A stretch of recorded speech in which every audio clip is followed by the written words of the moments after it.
Pare ko, ahas ba talaga nakita mo sa motor mo? Oo. Anong ahas? Ano pong? Gaano kalaki? Maliit lang pero Ay, delikado yun. Puta rin, delikado yan. Ay, kumuha ka ng pansundot kasi nakakiyakis ngayon dyan yun. Nakapulupot na mabuti sa loob. Ay, yung motor ni kaibigan, may kami wala yun. pumulupot daw na alupong doon sa itaas. Cobra ba? Sa ilalim mismo ng upuan. Sinisikwat na mabuti yung ilalim ng upuan kasi nakitaan daw niya ng alupong kanina. Maliit lang pero mahirap yon. Dahil ahas yon. Eh baka pag upo niya, sungga ba naman yung hita niya? Wala ka nasilip dyan. Baka sa kabila. Wala ako makita rin eh.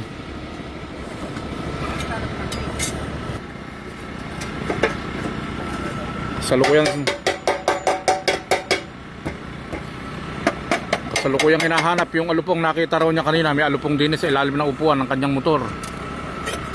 Eh, kainitan pa naman. Nainitan nyo kaya ganun nakita niya. Lapad, yung lapad ang gamitin mo, yung lapad. Putare. Delikado yon. Alam niya mga inyata gulo. Kanina dito. May baon akong katala, pahiramin ko si Pare Dudut dahil yung upuan ng kanyang karmatsug kinakailangan maalis para yung ahas lumitaw. Kinakailangan mabungkal yung upuan eh. Pare, katala. Oh. Tatanggal na nga yan. Ito, nakita ni kaibigang Dudut yung ahas.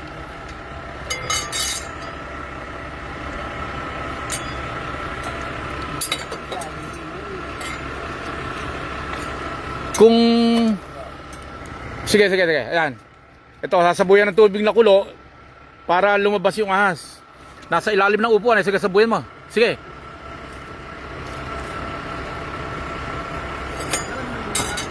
Lalabas yan. Napakadelikado niyan kasi ahas eh, nasa ilalim ng upuan. Isa pa sa kabila naman. Kaya nakita na raw niya rito. Susunditin ang kutsilyong. Taklay damo, tapos ka mo ata. Ilan ba? Ito. Kaya susundutin, nakita na raw niya. Eh kung sabuyan uli nang Tutudya mo nga ni Mal. Ay, umalis ba? kamu lalui malaki. Kamu lalui damo. Ahas yung aming tinitarget na hulihin nasa ilalim ng upuan. Eh nakikipag unahan eh. Maganda maipit mo eh.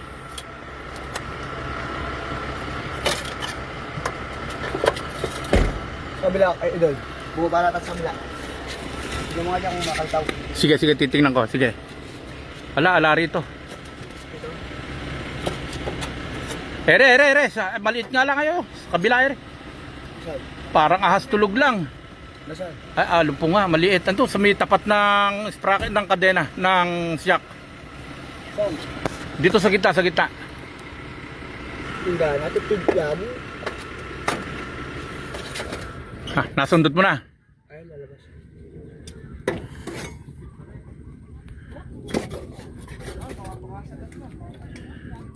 Diyan. Ala rito. Diyan sa ilalim, sungkutin mo.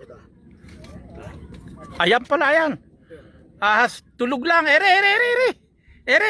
sa tangke, sa manibela, ere. Ahas, tulog lang, ere. Ito, sa may, ito.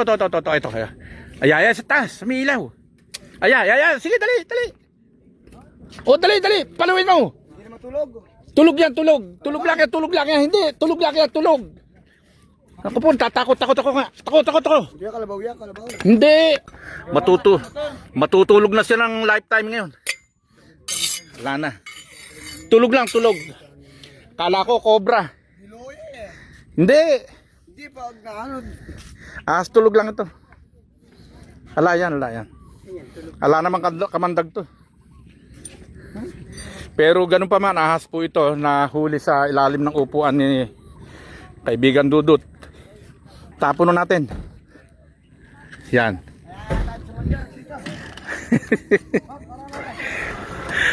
Okay na. Nahuli na namin yung ahas. Hindi naman pala cobra.